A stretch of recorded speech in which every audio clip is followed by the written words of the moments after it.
Hey everybody, welcome back to another episode of Bronx Tales with your host, Mr. Bronxy B, and me, I'm Logan. Welcome to our channel. So we're back with another Koberger episode and our speculation, our opinion, our facts, and everything in between. So if any person questions the credibility of the prosecution's claims, you are automatically considered a pro-burger, and suddenly you are delusional, and then you want to apparently marry Brian Koberger. I think I speak for most of us when I say that we don't want to marry Brian Koberger. We just want the correct person in jail. After seeing how much doubt surrounds the prosecution's theory, we're just being a voice when the accused doesn't really have one. And with that being said, everyone knows by now the Gonsalves Facebook page has been taken down. I speak to several people who are digging into the evidence of this case and may be considered a pro-burger, and none of us would ever report a victim's family's Facebook page. That is so distasteful and ridiculous. The Gonsalves do not deserve to have their Facebook page taken down, so if you are one of those people that are mass reporting their page, knock it off. Or, in the words of my mother, stop that right now. But as I always say, you can't have it both ways, because the guilters didn't care when Brian Koberger's sister was fired from her job after his arrest. Neither one of those are okay. But the people who are digging into the documents and finding inconsistencies are in no way trying to be harmful or disrespectful to the victims or their families. We just want the correct person in jail, whomever that may be. It's not about the person, it's about the principle. Now, I know I am not flippin' Delulu when I say, do you guys remember in the very, very beginning when Dylan said, I thought they were partying, so I yelled upstairs to be quiet, which is the exact reason most people thought that Dylan's room was actually on floor number 1 and not floor number 2. At what point did that change? Because you can't have it both ways. And if that happened, it would change a whole lot of things, including any excuse for not calling 911 after you saw a man clad in black. And when I say you can't have it both ways, I mean either there wasn't a bunch of noise, which is why you did nothing, or there was so much noise you had to yell upstairs to be quiet. In the last 2.5 years, we've heard every terrible thing you can say about a person when it comes to Brian Koberger, but none of these people, from the prosecution to law enforcement to the family, have given us a motive. In all of the guilty promoting, the only smidge of motive they've talked about is Brian Koberger being an incel, and it made him angry that other people, including Ethan, could get a woman and he could not. Again, the incel claim in itself, as I talked about in Make It Make Sense Part 2, has been easily debunked, which leaves the guilters with basically no motive. And just quickly while I'm on the incel subject, the guilters are saying that Brian Koberger being an incel is the reason Ethan's legs were carved. Brian Koberger is not an incel by any stretch of the word. It would actually make more sense if the perp carved Ethan's legs simply so he could not stand or walk, let alone fight back, being that Ethan was the only male in the house that could possibly stand a chance with taking on the perp and fighting back. I feel like this is a very Occam's razor observation. It's reported in the investigation that there were 6 phones, including Brian Koberger's, near 1122 King Road between the hours of 3:45 a.m. and 4:30 a.m. Brian Koberger's phone was never inside the home. It was just reported to be near the home. The problem lies in the fact that the other 5 phones were never investigated. Also, where is the data footprint? Whether the target was Maddie or Ethan and Xana, there is 0 data footprint. It's not like he saw one of them and was immediately like, yep, gonna red rum them, but I'm never gonna look them up or find any information out about them. I would think that a perp would look people up and do some digging before committing this type of crime. And although evidence shows Brian Koberger's DNA on the sheath, or partial DNA on the sheath, how come the other DNA on the sheath hasn't been tested? Now, Dylan claims she was so very intoxicated. And I don't know about you, but when I used to get really intoxicated and I would text people and then wake up the next day and read the freaking text that I sent out to everybody, I didn't have a clue what I was trying to say, and my words were all messed up. Yet she was so intoxicated, how come all of her text messages are spelled correctly? There's not a mistake. They all make sense. That doesn't really scream super intoxicated to me. It was November in Idaho. There was snow on the ground, as seen in the pictures. Had the back slider door been left open, as being reported, the roommates would have been able to feel a very cold breeze, and it would have continued to get colder throughout the house as time went on and the door was left open. You're telling me that they didn't feel that? On top of that, Murphy was said to be just laying on Kaylee's bed with no doors closed, and he didn't wander down to the open slider and get out? In regards to the 911 call, I'm going to give you a little self-disclosure about myself. I found a deceased body, my roommate, in my home when I was these girls' age. Although the circumstances were different, it was not a red rum, it was a self-deletion, but I can tell you when I called 911, there was no whispering at each other in the background, especially telling each other to shut up. It was very apparent when officers, EMT, and fire trucks arrived because the house became full of people. Everyone was talking and standing very close to one another, and there was a lot of commotion. You would have been able to hear the change in the amount of voices and the amount of commotion in the background of the 911 call. And I understand that everyone handles stressful situations differently, but in my opinion, the behavior on the 911 call wasn't what I personally expected to hear. Now, let's take a listen at the 911 call of the enhanced audio done by Outcast 420. It's enhanced just to be able to hear the whispers in the background. But I'm just showing you guys this is going to be the main audio of the talk. So if we lower this down and we bring up music, it's going to be kind of like whispers in the background. And we could kind of make out what's more being said. So we'll play this a little bit, and I'll get into what, like I heard with the, I don't know if it's radio voices or there's people in the house with radios or why it's bleeding through. I don't know. So we'll just play this a little bit. 42 seconds, November 13, 2022. Emergency.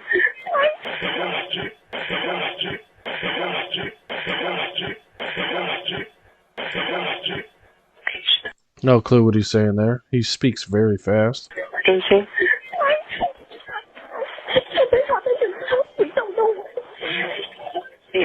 Of the emergency.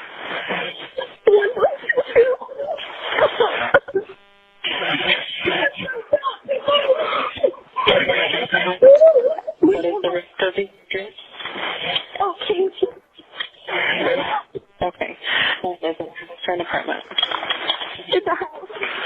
Can you repeat these address to make sure that I have it right?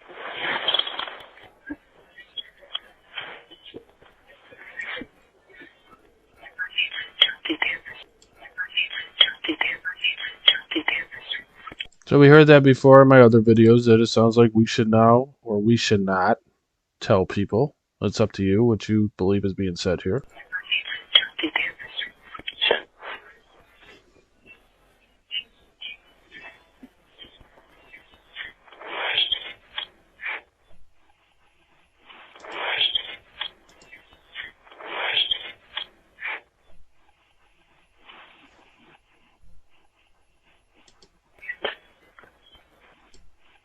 And it sounds like we have someone here say, you tell them, and then when that is being said in the background, we are going to hear the neighbor tell them what's going on. And tell me exactly what's going on. One of the roommates has passed out, and she was drunk last night, and she's not waking up. Okay. Oh, and they saw some man in their house last night. So we'll take these vocals out again, and we'll play it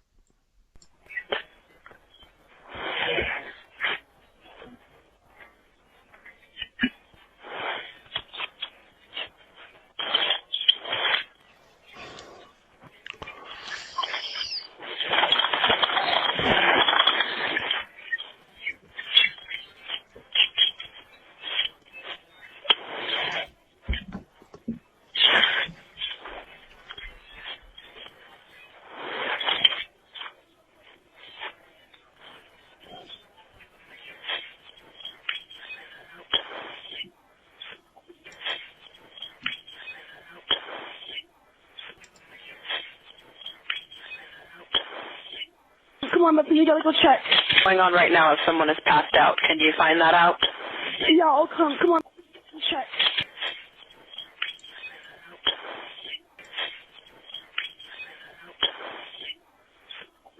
Check. We have to.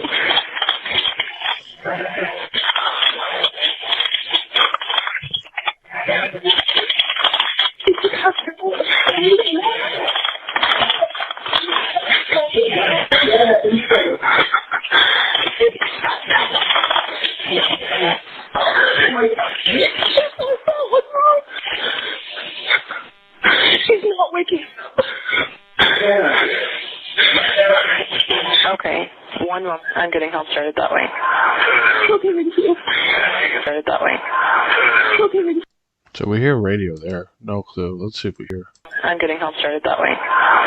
Okay, thank you. I'm getting help started that way. Okay, thank you. Okay, thank you. That way. Okay, thank you. No clue what is being said there.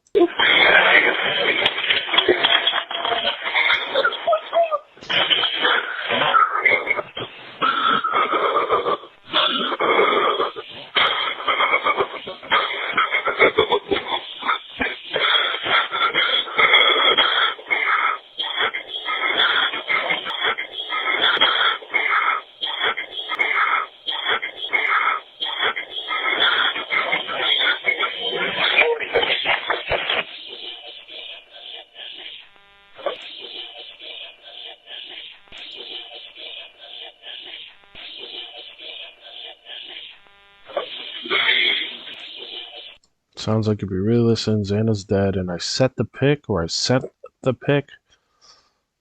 I don't know.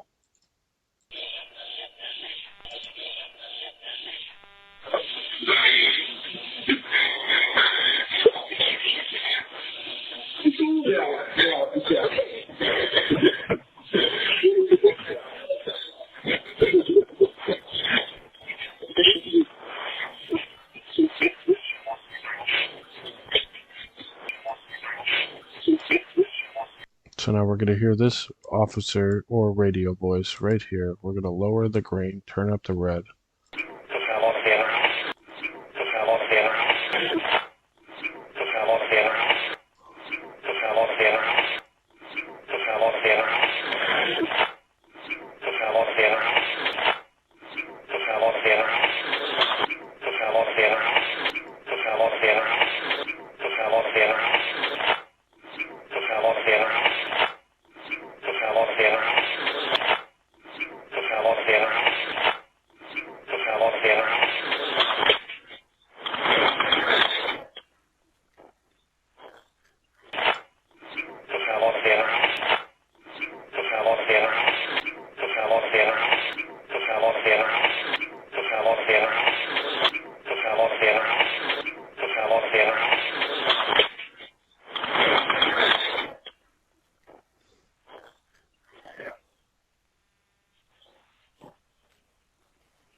That's just the operator. But now we're going to hear this extra radio coming in now here. Okay.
defibrillator? Yes, you have one. Are you talking to the office?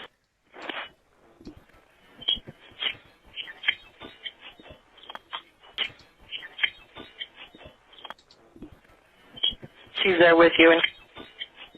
Thank you. Bye.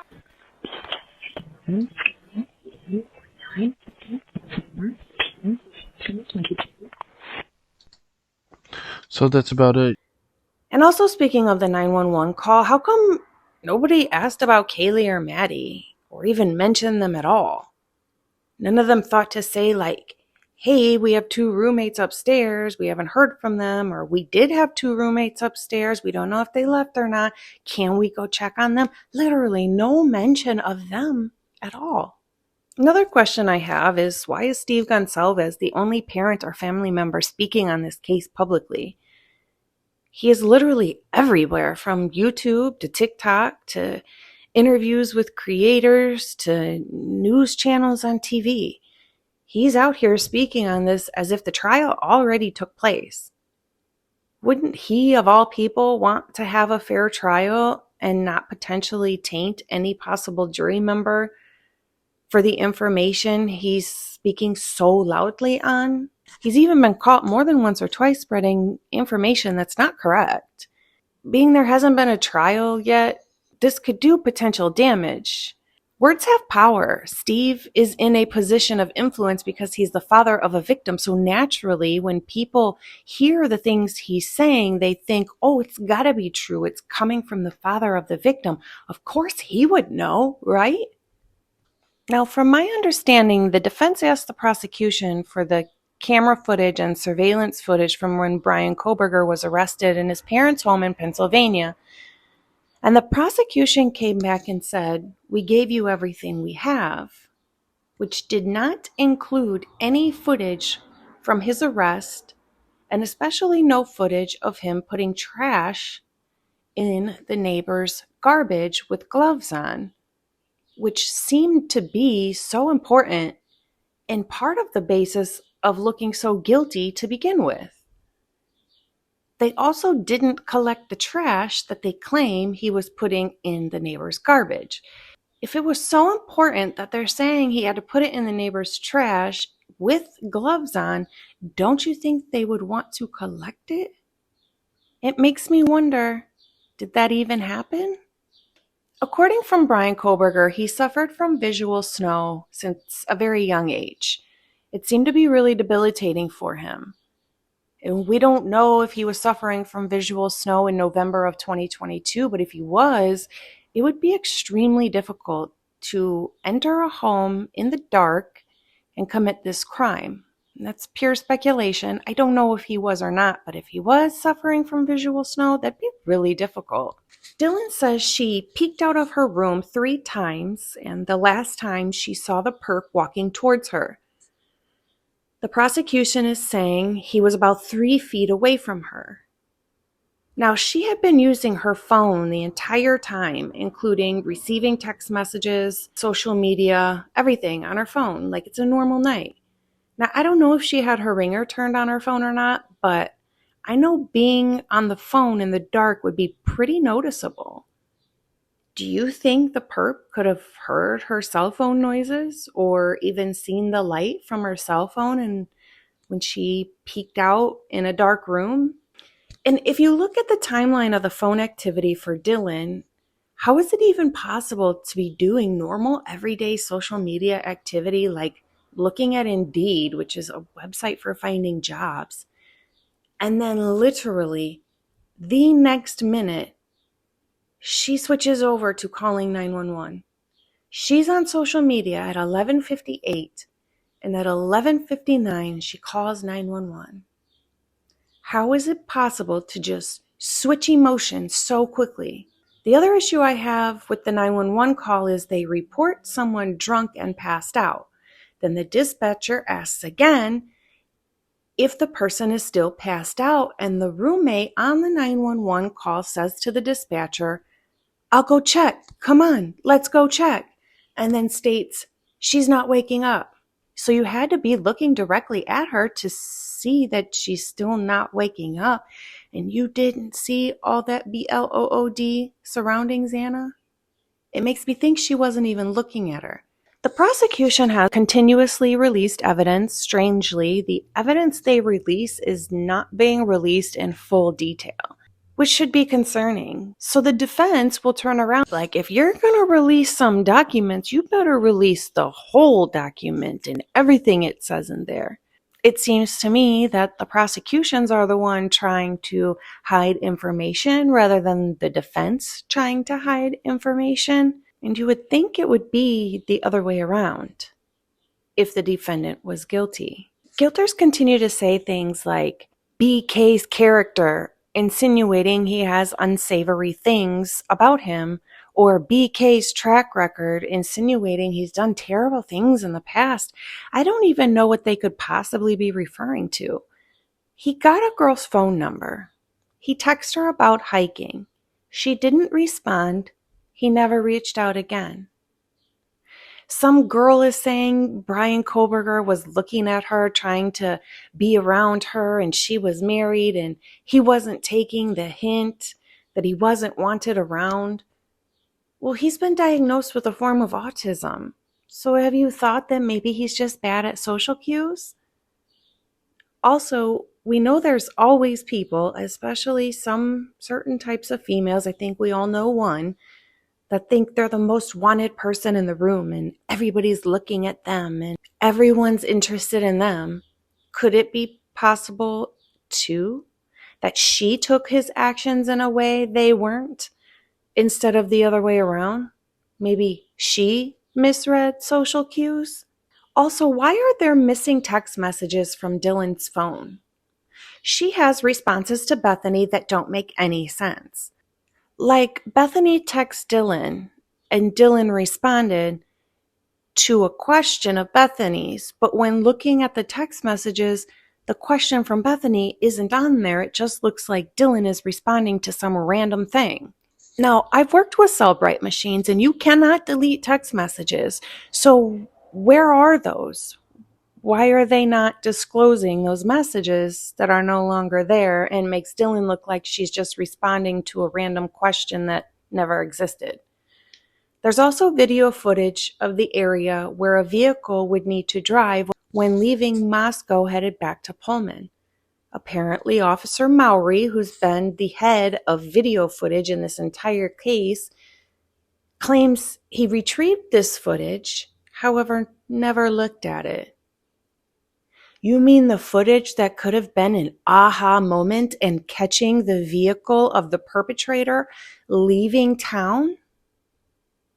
And in court, he claimed to not only not view this footage, but he's also insinuating that he doesn't even know where it's at. He starts playing dum-dum and pretending like he doesn't even know where it's located anymore.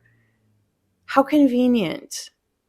Let's look at a video from Truth and Transparency talking about this exact thing. When we started talking, we talked about you kind of being the guy that would book or take videos in from different agencies, even if you didn't verify what was on the device you received. Is that right? Yes. And he's the video guy, Mowry. Mowry would collect all the videos from all the different agencies, anybody that was doing neighborhood canvases, anybody that would come in contact with surveillance cameras. Mowry. It would go to Mowry. Well, what was one of the leaks on Dateline? Camera. 1112 footage.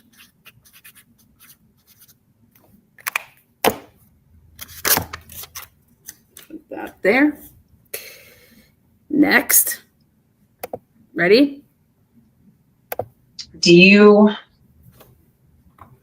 I have a specific one that a couple of them I want to ask you about. One is from Red Star Coffee Shop. There it is. Do you recall receiving that video? Okay. Red. And you guys want to know what's right next door to that location? Well, first of all, that's a really big, important location and Taylor is talking about the exit points, and that's what this live is about, is that the jury is going, it's like in the Karen Reed case, with the number one question I think that's going to be asked by the jury is, yep, okay, you're going to have this sheath with this touch DNA, but all the focus that went into the car, right? Well, the car had to leave. The car had to leave Moscow, Idaho, to be Brian Kohlberger's car, to be this defendant's car. Where is it? Don't you think authorities, if they knew that they were looking for that car so early on in the investigation, that they would have had all these exit point cameras, meaning businesses that are located, the northern point, the southern point, east, west, every which way to get out of Moscow, Idaho. I'm telling you, law enforcement always has this anyways, because they team up with local businesses and they're notorious for getting camera footage from certain businesses for things of this nature, which is we want to be able to catch somebody if they're getting out of Dodge, if they're leaving. So you have this white car that manages to get on all these surveillance cameras for 45 minutes straight, and then poof, it's never seen again. Now, if you're not subscribed to Truth and Transparency, which I'm sure if you're here, you are, I can't stand her. She is too good. Check out her other videos if you have not, and give her a like and subscribe if you aren't already there, because she spends so much time in finding this information, and it is amazing, and we appreciate her so much. So they want to say one guy, although well-versed in criminology, it is a completely different story when you're experiencing it face to face. They're saying he drove his own vehicle with his normal license plates on his car, walked into a home with no motive, alone, in the dark, without knowing the layout of the house, with 6 people in it and a dog. According to the prosecution, he was stalking them, so with their theory, he would have known 6 people were in there, right? With self-admitted visual snow issues that he very well likely could have still been experiencing, with 1 knife, and using a knife, you'd have to be very close to the victim when using that weapon and spend a lot of time focusing on one person at a time, having a knockdown fight with somebody where unaliving is not immediate. It was executed so cleanly, moving room to room, only leaving 1 footprint in the midst of BLOOD from 4 people, up to several gallons of blood loss, pooling, spraying, dripping from not only the victims, but from himself, his clothing, and a weapon, within minutes, leaving only 1 small smudge of BLOOD on a handrail and nowhere else in the house, not on a door handle or rubbing up against a wall or anything throughout the house. He did this so quietly that not one other person inside the house heard it, left the home, got in his car, leaving not one smallest amount of BLOOD in his vehicle. And since the knife sheath is lost and left behind underneath one of the victims, the perp would have had to leave with either putting the knife in his pocket, assuming he has pockets, or carrying the knife throughout the house and outside to the vehicle, which then would have left droplets of BLOOD not only throughout the house, but outside as well, which would have been easy to see on the concrete and in the white snow. And the vehicle they're claiming is his, that he's speeding off in, wasn't seen on any ring camera, any business camera, nothing, just vanished. Okay. Sounds like maybe you guys are the Delulu ones. Not you guys, but the prosecution. Because that sounds ludicrous. Now, Dylan was so close to the perpetrator. She saw his bushy eyebrows, and she also says she saw a vacuum-like object in his hand. This perpetrator no longer has the knife sheath, so the knife was more than likely in the perpetrator's hand, right? Because what if he encountered somebody else walking out of the house? He would have needed to use it, so he would have it ready. So she saw the bushy eyebrows and a vacuum-like object in one hand, but not the shiny-ass knife in the other. She saw one hand, but not the other. Make it make sense. Another thing I noticed that seems a little odd to me is the police moving everybody's belongings and furniture and everything out of that house. The police moved all of the furniture and everything out of that house. I have never heard of this. I know they obviously remove evidence and will move a few things that might be in the way when they're trying to process a crime scene, but moving everybody's belongings out? I know there'll be people who will say they didn't want people going in the house and contaminating the scene. Well, they literally demolished the house. They were done with the crime scene pretty quickly. There is no reason why Dylan and Bethany couldn't have gotten their own stuff out of the house. So that's what we have for you today. We have the ever-changing evidence and a vanishing car. Thank you for joining Bronx Tales with your host over here, Bronxy B, and me. I'm Logan. So do something nice for yourself today. Be kind, but more importantly, be kind to your dog. Bye, guys.